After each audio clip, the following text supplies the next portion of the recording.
The sound of glass shattering against the saloon wall silenced every patron as Faith Zimmerman stood tall, her eyes ablaze with fury, her wedding ring glinting in the afternoon sunlight that streamed through the dusty windows. Dodge City, Kansas in 1878 was no place for a woman alone, but Faith had learned to make her own way in the 3 years since her husband's death. "I believe I made myself clear, Mr. Thornton," she said, her voice steady despite the rage bubbling inside her. "I am not interested in your proposition, nor will I ever be." The burly man wiped beer from his beard, his face reddening with embarrassment. No decent woman refuses an offer of protection in these parts, widow or not. Faith adjusted the sleeve of her modest blue dress and turned to leave when a tall figure stepped between her and the door. "The lady said no," came a deep voice that belonged to a man Faith had never seen before. He wore a dusty brown hat pulled low over piercing hazel eyes and a weathered duster that had seen better days. His hand rested casually near his holster. Thornton sized up the stranger, thought better of his options, and retreated to the bar. "Thank you," Faith said stiffly, "but I can handle my own affairs." The tall cowboy tipped his hat. "Yates Garrison, madam, just arrived in town yesterday. Meant no disrespect." Faith nodded curtly and hurried out of the saloon, feeling the stranger's eyes follow her all the way to the door. She had no time for rescuers or suitors. Her husband Thomas might be gone, but in her heart she remained his wife. The gold band on her finger was proof enough of that. Faith ran her small but respectable dress shop on Front Street, living in the rooms above it. It had been Thomas's dream to open a business in the booming cattle town, though he hadn't lived to see it flourish. A bout of typhoid had taken him just as they'd finished construction, leaving Faith alone with their dreams and a building mortgage to pay. The next morning, Faith was pinning a pattern to fabric when the bell above her shop door jingled. She looked up to find the same cowboy from the saloon standing awkwardly at the threshold, hat in hand. "Mr. Garrison, isn't it?" she asked, setting down her pins. "Yes, madam." "I've come to apologize if I overstepped yesterday." And, he cleared his throat, "I'm in need of a new shirt. Been on the trail too long, and this one's more patch than original cloth." Faith studied him. He stood tall but not imposing, with an earnestness in his expression that seemed genuine. His clothes were indeed trail-worn but clean. "I don't typically make men's clothing, but I suppose I could make an exception," she said, reaching for her measuring tape. "Arms out, please." As she took his measurements, Faith noticed calluses on his hands that spoke of hard work, not just gun handling. She also noted the respectful distance he maintained, even as she worked around him. "What brings you to Dodge City, Mr. Garrison?" she asked, more to fill the silence than out of genuine curiosity. "I've been driving cattle up from Texas. Boss sold the herd, paid us out, and I figured it was time to put down roots somewhere. Heard there might be ranch work around these parts." Faith nodded, writing down the last measurement. "Your shirt will be ready in 3 days. That'll be $1.50. Yates paid without haggling, which Faith appreciated. Most men tried to talk down her prices. "Thank you kindly, Mrs. Zimmerman, Faith Zimmerman." Yates's eyes flickered to the wedding band on her finger. "Mrs. Zimmerman, I look forward to picking up my shirt." Over the next few weeks, Yates became a regular sight around town. He'd found work at the Peterson Ranch just outside of Dodge, breaking horses and mending fences. Occasionally, Faith would spot him at the general store or riding through town. He'd always tip his hat politely but never intruded. It was nearly a month later when trouble found Faith again. She was closing her shop for the evening when Thornton appeared, reeking of whiskey, and blocked the doorway. "Been thinking about our conversation," he slurred. "Think maybe you didn't understand the benefits I was offering." Faith reached for the derringer she kept beneath the counter. "I understood perfectly. Now please leave my establishment." Thornton stepped closer. "Pretty woman like you all alone, dangerous. Might be a shame if something happened to this nice shop." Before Faith could respond, a shadow fell across the doorway. "Evening, Thornton." Yates said casually, though his stance was anything but relaxed. "Sheriff Adams was looking for you." "Something about money owed to Wilkins over at the livery," Thornton cursed, glaring at Yates before backing away. "This ain't finished," he muttered, stumbling off down the street. Faith exhaled slowly, tucking the small gun back into its hiding place. "You seem to have a habit of appearing when there's trouble, Mr. Garrison." Yates shrugged. "Just happened to be passing by. Thought I'd check if you needed any heavy lifting before you closed up." Faith knew it wasn't coincidence she'd seen him watching the shop from across the street earlier, but she appreciated the pretense that allowed her to maintain her dignity. "As a matter of fact," she said, "I have a bolt of canvas that needs moving to the storeroom." They worked in companionable silence, and Faith found herself relaxing in his presence. When they finished, she offered him a cup of coffee, which he accepted with a smile that softened his weathered features. Sitting at her small work table, Faith found herself curious about the quiet cowboy. "Where are you from originally, Mr. Garrison?" "Virginia originally. Family lost everything in the war, headed west when I was 16, been working cattle drives ever since." He blew on his coffee. "And yourself?" "Pennsylvania. Thomas, my husband, and I came west 4 years ago." He had dreams of prosperity in the cattle towns.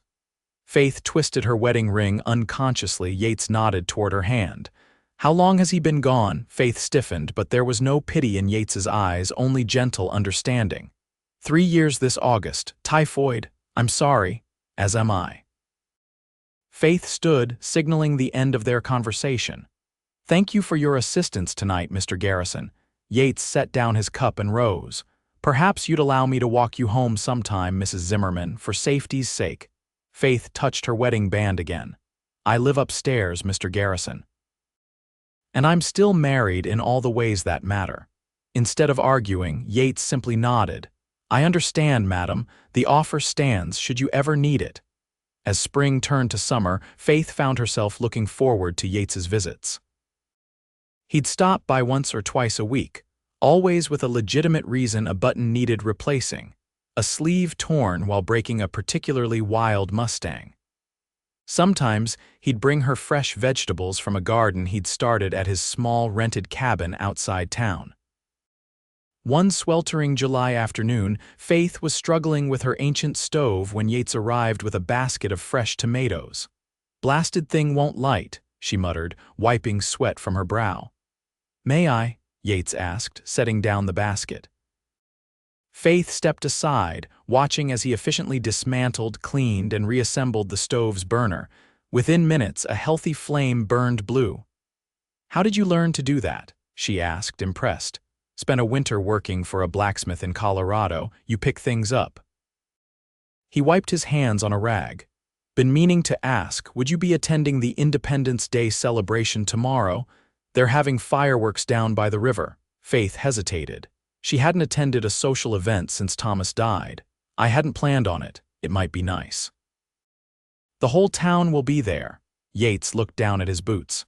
"I'd be honored to escort you, Mrs. Zimmerman. Mr. Garrison, I've been clear about my situation." "As friends," he added quickly. "Nothing more." Faith considered his offer. The idea of sitting alone in her rooms while the entire town celebrated seemed suddenly unbearable. "Very well, as friends." The celebration was livelier than Faith remembered. Lanterns hung from trees along the riverbank, and a makeshift dance floor had been constructed where couples twirled to the sound of fiddles, and a piano that had been hauled outdoors for the occasion. Yates was a perfect gentleman, bringing Faith lemonade and introducing her to the ranchers he worked with. She found herself laughing for the first time in years at his dry observations about the town's characters. As dusk fell, they found a quiet spot on a blanket Yates had brought, waiting for the fireworks to begin. The first explosion of color against the darkening sky made Faith gasp with delight. "Thomas and I saw fireworks in Philadelphia before we came west," she said softly. "He promised we'd see them again someday in our new home." Yates didn't speak, but his hand found hers in the darkness. Faith knew she should pull away, but something kept her fingers entwined with his as the sky bloomed with light and color.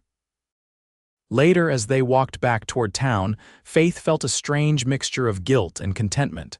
At her shop door, she finally spoke. "Thank you for tonight. I enjoyed myself." Yates stepped closer, his eyes reflecting the moonlight. "Faith," he said, using her given name for the first time. "I know you still love your husband. I respect that. But I need you to know that I care for you and I'm willing to wait, however long it takes."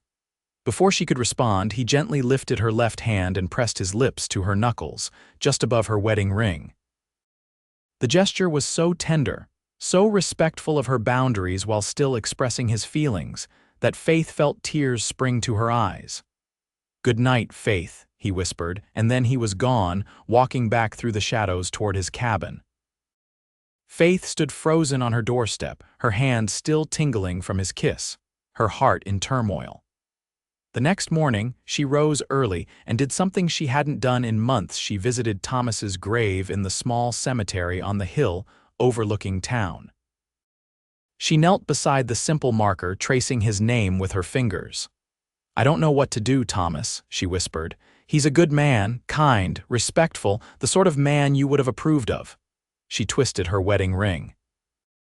"But letting him in feels like letting you go, and I'm not sure I can do that."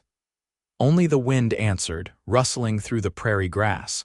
August brought scorching heat and an unexpected letter from her sister in Pennsylvania, enclosing a newspaper advertisement. A large department store was opening in Philadelphia and looking for experienced seamstresses to manage their custom dress department. "A chance to come home," her sister had written, "to be among family again." Faith sat at her work table, the letter in one hand, her wedding ring twisted with the other. The shop was doing well enough, but she'd never felt truly at home in Dodge. Perhaps this was a sign it was time to return east.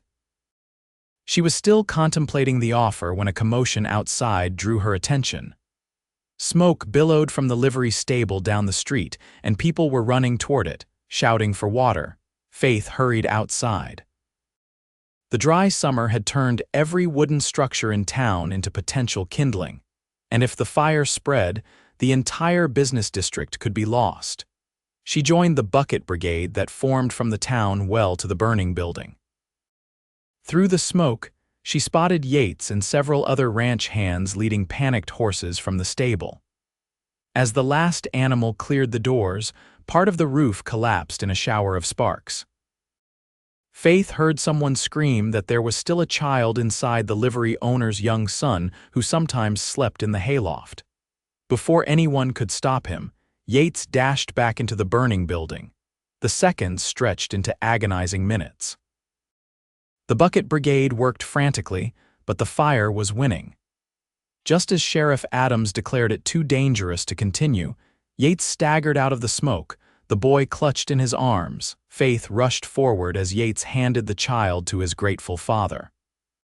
But her relief turned to horror as Yates collapsed, blood seeping from a gash on his head where a burning beam had struck him. The next 3 days were the longest of Faith's life. The town doctor did what he could, but Yates remained unconscious, his breathing shallow, his skin hot with fever from infection. Faith barely left his bedside, sponging his brow with cool water, praying to a God she'd been angry with since Thomas's death. On the third night, exhausted from her vigil, Faith dozed in the chair beside Yates's bed. She dreamed of Thomas standing in a field of wildflowers, smiling at her with love. "You've honored me well, Faith," dreamed Thomas said, "but life is for the living. You deserve happiness again." Faith jerked awake, tears on her cheeks, to find Yates's eyes open, watching her with concern despite his own pain. "You're crying," he whispered hoarsely. Faith wiped her cheeks. "You scared me half to death, Yates Garrison, running into a burning building like some kind of hero." A weak smile touched his lips. "Couldn't let anything happen to Jimmy. He's a good kid." Faith took his hand, no longer caring about propriety or boundaries. "The doctor says you'll recover, but it will take time. Your cabin's too far out of town for you to manage alone while healing." "Peterson will find someone else for my job," Yates sighed. "I've spoken with Mr. Peterson. He's holding your position." Faith took a deep breath. "And I've arranged for you to stay in my spare room above the shop until you're well enough to return to work." Yates's eyes widened. "Faith, your reputation is my own concern," she said firmly. "Besides, Mrs. Oglesby from the bakery has agreed to chaperone. She'll sleep in the parlor." 2 weeks later, Yates was strong enough to move from the doctor's office to Faith's spare room. Having him in her home was both strange and comforting. During the day, while Faith worked in the shop below, Yates would read books from her small collection or whittle on the balcony that overlooked the street. In the evenings, they would talk, really talk, in a way Faith hadn't done with anyone since Thomas. Yates told her about his family's plantation in Virginia, lost during the war, and his years drifting westward. Faith shared stories of her childhood in Pennsylvania and her courtship with Thomas. For the first time, she found she could speak of her husband without pain overwhelming the happy memories.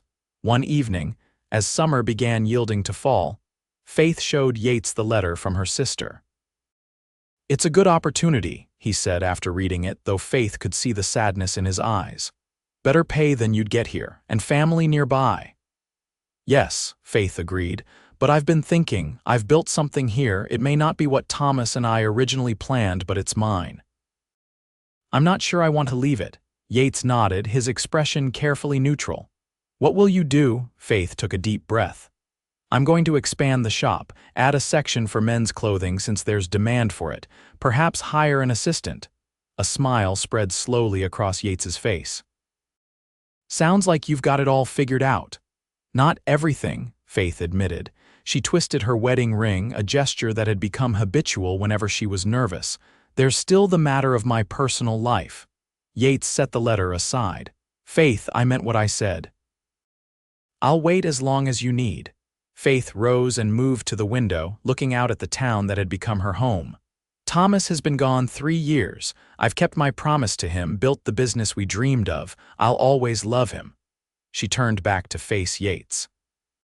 "But I think perhaps it's time I stop living only in memory." Yates stood carefully, still mindful of his healing injuries, and crossed to her. "What are you saying, Faith?" She held up her left hand, the gold band catching the lamplight. "I'm not ready to remove this yet. It's been part of me for too long, but I am ready to. Open my heart again, if you're still offering yours." Yates took her hand, ring and all, and pressed it to his chest where she could feel his heartbeat. "It's been yours since the moment I saw you standing up to Thornton in that saloon." Faith smiled through sudden tears. "I don't know how long it will take before I'm ready for more. Marriage is. It's not something I can consider yet." Yates kissed her hand again, just as he had on Independence Day. "Then we'll court properly. I'll call on you Sundays after church. Take you to socials and town meetings. Build something new together at whatever pace feels right." And so they did. Through the fall and into winter, Yates called on Faith each Sunday, bringing small gifts, a carved wooden box for her sewing notions, wildflower honey from a farmer outside town. They attended church together, ignoring the gossip that inevitably followed. When Yates returned to work at the Peterson ranch, he rode into town twice a week for dinner with Faith, always departing respectfully before it grew too late. By Christmas, Faith's shop expansion was complete, with a section dedicated to men's clothing that proved immediately popular with the cowboys who'd previously had to mail order their finery. Yates helped her decorate a small tree for the parlor, and they exchanged modest gifts: a hand-knitted scarf from Faith, a delicate silver thimble from Yates. On New Year's Eve, the town held a dance at the newly built community hall. Faith wore a dress of deep burgundy that she'd been working on in secret, and Yates arrived in a new suit she'd tailored for him. They danced every dance together, no longer caring who noticed their growing attachment. As midnight approached, Yates led Faith outside into the crisp, clear night. Stars blazed overhead in the vast Kansas sky, more brilliant than any city dweller could imagine. "I have something to ask you," Yates said, his breath visible in the cold air. Faith's heart quickened. "Yes, Peterson's offering me a partnership in the ranch." Junior partner but with my own parcel of land. There's a small house that comes with it, needs work but it's solid. He took her hands in his. I know you're not ready for marriage, I respect that, but I wanted you to know that when you are, if you ever are, there's a place waiting for us. A home we could build together. Faith looked up at the man who had so patiently, so respectfully courted her while honoring her past. In that moment, she made a decision. Slowly, deliberately, she removed her wedding ring for the first time in 7 years. Thomas will always be a part of me, she said softly, closing the ring in her palm. But he would want me to be happy, to love again. She took Yates's hand and placed the ring in it. I'll keep this somewhere safe as a reminder of my first love. But my hand and my heart are ready for a new chapter now. Yates looked down at the ring in his palm, then back at Faith, his eyes shining with emotion. Are you certain? Faith nodded. I am. I love you, Yates Garrison. I'm ready for whatever comes next. As the town bell began to toll midnight and cheers erupted from inside the hall, Yates carefully pocketed the ring, then cupped Faith's face in his hands. Their first kiss was gentle, a promise of all that was to come. Spring brought new beginnings. Faith's business continued to thrive, and Yates worked tirelessly on the small house at the Peterson Ranch, determined to make it a home worthy of the woman he loved. They were married on a perfect May morning beneath a canopy of cottonwood trees by the river where they'd watched fireworks the previous summer. Faith wore a gown of cream silk with forget-me-nots embroidered along the hem, blue flowers for Thomas's memory, and for the new happiness she'd found. On her right hand, she wore a simple gold band that matched the one she placed on Yates's finger. Her first wedding ring remained in a special box on her dressing table, a treasured memento rather than a barrier. After the ceremony, as guests gathered for the celebration, Yates led Faith away for a private moment. I have something for you, he said, presenting her with a small package wrapped in tissue paper. Inside, Faith found a delicate silver chain holding a heart-shaped locket. When she opened it, she found a tiny portrait of Thomas on one side copied from a photograph she'd shown Yates and an empty space on the other. For our future, Yates explained. For whoever else might join our family someday. This way you can keep him close to your heart while we build our life together. Tears of gratitude filled Faith's eyes as Yates fastened the locket around her neck. How did I find someone who understands so perfectly? Yates kissed her softly. You were worth waiting for, Faith Garrison. Every minute. 3 years later, Faith sat on the porch of their ranch house, watching Yates teach their 2-year-old daughter, Emma, to feed a bottle-fed calf. Her hand rested on her swollen belly where their second child grew. The dress shop in town now employed 3 seamstresses who managed the day-to-day operations, allowing Faith to focus on special orders and her growing family. The ranch had prospered under Yates's careful management, and Peterson had made good on his promise of partnership. They'd added a wing to the house last year, with a special sewing room for Faith that overlooked the garden Yates had planted for her. As the evening sun gilded the prairie grass gold, Yates scooped up their giggling daughter and climbed the porch steps. He settled beside Faith on the swing, Emma between them, his free hand finding Faith's. Happy? He asked simply.